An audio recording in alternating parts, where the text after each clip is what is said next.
ഈ കരിമ്പ് ആദ്യം തീർക്കണത് ആരാന്നാണ് കോമ്പറ്റീഷൻ. വലിപ്പം നോക്കട്ടെ.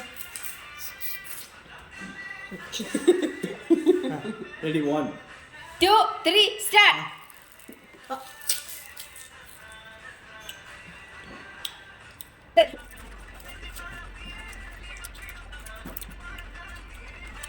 അയ്യോ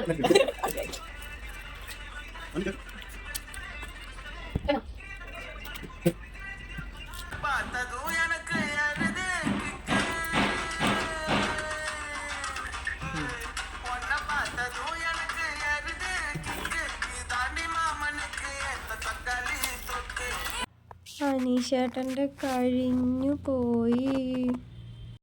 ഓക്കെ, അപ്പൊ നമ്മുടെ അനീഷ് വിജയിച്ചിരിക്കുകയാണ്. അനീഷിന് ഇത് സമ്മാനം. അനീഷ് നമ്മളിത് ഗിഫ്റ്റ് ആയിട്ട് കൊടുക്കാണ്. കൺഗ്രാജുലേഷൻ. Thank you.